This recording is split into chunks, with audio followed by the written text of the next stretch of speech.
aguardando a volta de Jesus. Não sei quando será. A gente pode ter indícios proféticos, como a de Daniel lá, que apontam que estamos vivendo tempos solenes. Eu não sei se é agora o tempo da volta de Jesus, mas o que a Bíblia descreveu como sendo o período do fim está muito parecido com o que estamos vivendo. Ficou claro? Ou confundiu? E eu sei, gente, que é Mas tá muito parecido com o que a gente tá vivendo já faz um tempão, né? Faz um tempão, mas nós temos situações agora que são inéditas. Que situação que é inédita? A dimensão literalmente global do que está acontecendo. Vamos pegar grandes tragédias do passado. Vamos comparar o Covid. Peste negra. Parece que foram 30 milhões de pessoas que morreram na peste negra. Os números agora eu posso errar.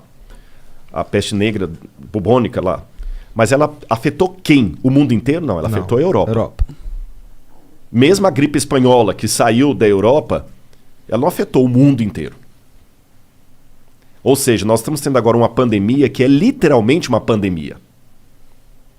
Você está entendendo? A pandemia é no mundo inteiro mesmo. Não é a pandemia que pegou a Ásia e um pedaço da África. Não é o Ebola. Sim. Agora, realmente... Outro detalhe, aí eu teria que ter mais tempo para explorar, mas vou dar uns vislumbres assim, dá para o pessoal pegar.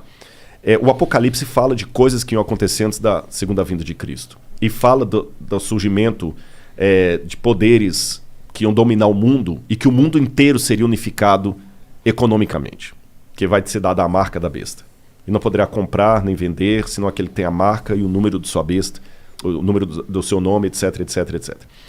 E muita gente coloca interpretações a despeito do que eu falei de respeitar o diferente, mas tem coisa que beira a insanidade mental. Eu já vi gente, por exemplo, sendo contra aquele... Sabe antes de... Tô ligado. O cheque de... O termômetro, né? O termômetro lá, porque fala que é no pulso e na testa, então a marca da... Pô, não é por aí. Nos anos 60 tinha um cara falando que a besta do Apocalipse era a TV e que as duas anteninhas eram os dois chifres da besta. Pô, não tem nada a ver. Então, eu acho que não é por aí que a coisa vai. Mas quando você faz um estudo da Bíblia mais sério, você vê que ali falava que ia chegar um tempo em que o mundo inteiro ia estar unificado economicamente. E que o mundo vai admitir a besta como a salvadora dos problemas do mundo inteiro. Então não pode ser uma Roma que dominou apenas Europa e África e Ásia.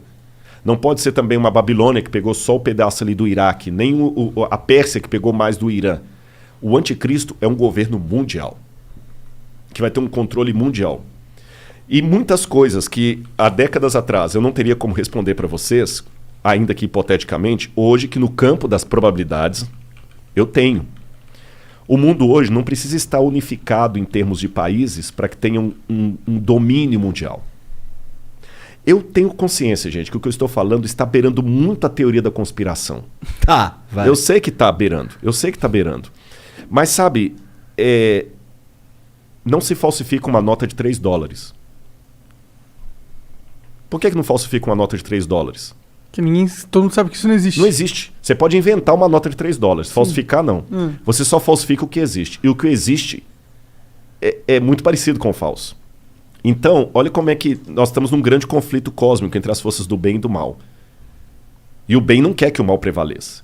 E a melhor maneira, às vezes, de confrontar o bem não é negando-o. É colocando uma coisa parecida, mas que seja ridícula. Por isso que a Bíblia fala que nem sempre o inimigo das trevas, o príncipe das trevas, que ele vai apresentar preto no branco, ele vai apresentar cinza. Porque pessoas vão fazer expulsão de demônios e que não são de Deus. Vão operar milagres e não são de Deus.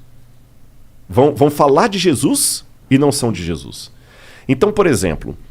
Vou dar um exemplo para vocês. Se a Bíblia é um livro sério, como eu estou falando, mas chega o camarada e começa a fazer um monte de falcatrua. Tem um camarada na internet aí chamado Neuromágico. Não sei se vocês brasileiro? Brasileiro. É um cara legal para vocês trazerem aqui. Eu acho que ele é ateu. Não sei, deduzo que ele é ateu. Ele fala de maneira respeitosa, mas ele duvida de tudo enquanto ele é cético. É cético de tudo.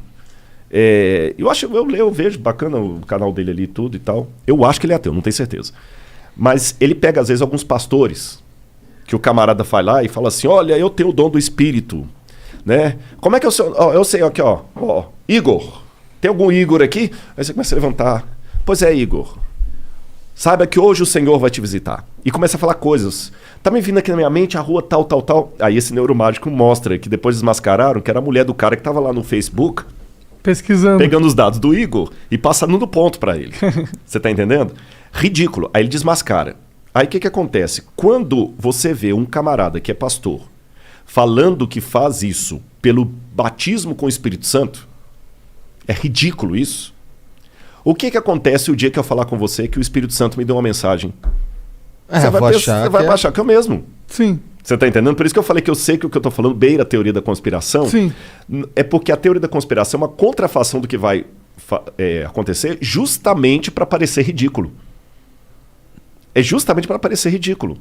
Porque até um tempo atrás, quando falava que o mundo... Olha, quando eu estava adolescente, quando eu entreguei meu coração a Jesus assim mesmo, eu estava com... sexta série, agora eu tenho que lembrar, não sei se era 13 anos, por aí, 13 anos. Tinha um professor lá do colégio que eu estudava, Colégio Sagrada Família, lá em Belo Horizonte. E ele era ateu, era comunista, mas na época ser comunista era uma coisa abjeta, porque o Brasil aí na época ainda estava saindo ainda da ditadura, entrando Tancredo Neves, que não deu certo, aí depois... Aí o que acontece? Ele riu quando eu fui lá pedir ele, porque eu falei com ele, professor, no sábado eu vou para a igreja, eu vou guardar o sábado. Ele riu, né? Aí ele falou, mas me explica esse negócio aí, como é que é? E eu, na minha inocência dos meus 13 anos, eu tinha estudado profecias bíblicas, comecei a vomitar um monte de coisa nele lá, mas como um menino de 13 anos. Não, você vai ver, porque o mundo vai se unificar e tudo mais. Ele deu uma gargalhada, que ele falou assim, rapaz, nunca o mundo vai se unificar. Nunca. A União Soviética nunca vai deixar os Estados Unidos dominar e os Estados Unidos não vão deixar a União Soviética dominar. Nunca. Isso aí é bobagem. Cometeram coisa... Eu vou deixar você guardar o seu sábado, porque eu gosto de você, você é um bom aluno. Mas isso é ridículo. Então, eu lembro da gargalhada dele. Você tá entendendo? Nunca. A União Soviética não vai... Aí ele perguntou assim, então tá, me responde uma coisa, aí eu vou me converter para sua religião. Como é que a União Soviética vai acabar? E eu lembro que no alto dos meus 13 anos eu falei assim, professor, eu não sei. Mas eu sei que vai. Porque a Bíblia fala que o último governo do mundo não vai ser a União Soviética, ela vai ter... Se ela precisar cair, vai. E quando eu dei essa resposta, na verdade eu plagiei essa resposta porque tem um livro chamado Mil Cairão ao Teu Lado, que conta a história de Hazel, que foi um camarada que na época de Hitler, ele não queria ir para a guerra, então ele foi na marra. Então ele levou um revólver de madeira para não dar um tiro, porque ele não queria matar ninguém. E ele estava no fronte com outro soldado alemão, ele era alemão. E o soldado, cara, Hitler vai dominar a Europa e vai dominar o mundo. E ele falou assim, Hitler não vai, não. Hazel, essa religião sua te fez ficar doido. Por que Hitler não vai dominar o mundo? Ali no front, com bala comendo para todo lado, ele pegou um caderninho e explicou aquela profecia de Daniel 2. Olha, da profecia de Daniel 2 falou da Babilônia, da Medopérsia, da Grécia, de Roma, e Roma dividida até o fim. Não tem espaço para o Reich na profecia. Então Hitler não vai dominar o mundo.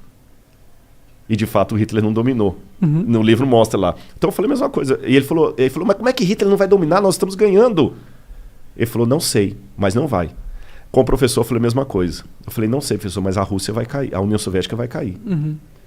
E pouco tempo depois, você tem a perestroika, a glasnost, a queda do Muro de Berlim, e ninguém fala em União Soviética mais. Eu não falei aquilo por profecia, mas eu falei por... Porque você acreditava que não era um momento que não tinha acabado ainda a profecia. Exatamente. E eu não sabia como, mas ia acontecer. Sim, então sim. hoje eu não tenho os detalhes.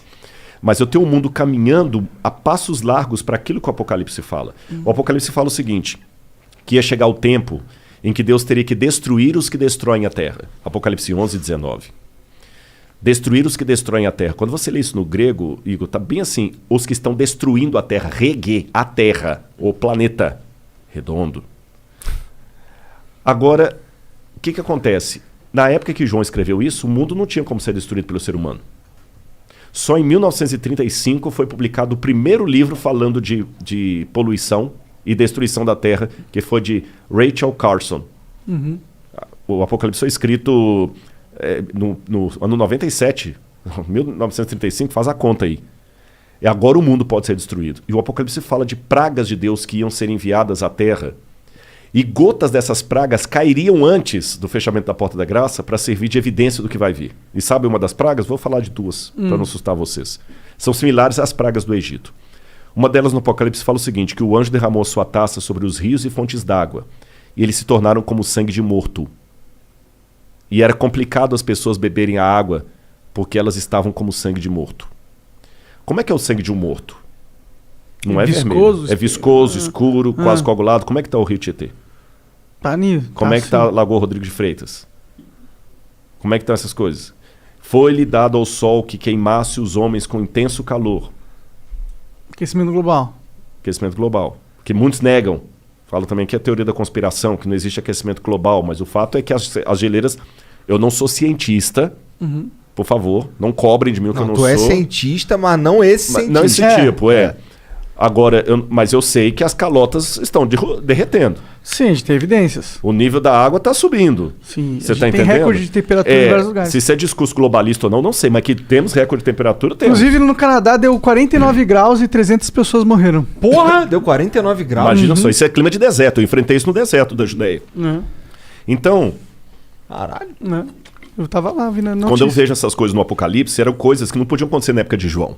Na época de João não tinha poluição. Não existia esse lance de rio se tornar como sangue de morto. Tinha, né? Na época de João não, né? Não, poluição é revolução industrial pra cá. É, mais ou menos, né? Porque, tipo, a França tinha muita poluição, tanto que os ratos dominaram e aí teve peste bubônica. Mas aí não é bem... É que a poluição, você fala, é poluição do ar. Do ar, sim, não da rua da cidade. Exatamente. Entendi. É poluição do ar mesmo, da natureza. E você tinha os grandes centros contaminados. Mas hoje você tem a natureza. E Paulo fala que a natureza geme com dores de parto aguardando a redenção dela. É coisa pro nosso tempo. Então hoje não, hoje você tem realmente uma atmosfera sendo poluída, e mesmo que eu jogar a Bíblia para lá, sem querer ser pessimista demais, se eu ouvir só alguns cientistas, porque a ciência também não é uma... A ciência não é uma ciência exata. Sim, não é uma... Não é um consenso. Não tem um consenso. Às vezes eu brinco parafraseando uma piada que eles contam dos judeus, às vezes dependendo do lugar você tem 5 cientistas conversando e vai sair 6 ideias. Né? Porque mesmo os caras às vezes não tem, mas de modo geral, se você conversar com alguns cientistas aí que estão preocupados com a ecologia... Dentro de pouco tempo não vai ter mundo para suas filhas. Não vai ter. A água, gente, a água está com os dias contados, a água potável. Não vai ter água para todo mundo. Não estou querendo ser catastrofista, não, mas é a realidade. É só ler. Vocês estão entendendo? Então, quer dizer, o mundo marcha para o fim, seja pela profecia bíblica, seja pelas evidências que alguns estão nos alertando.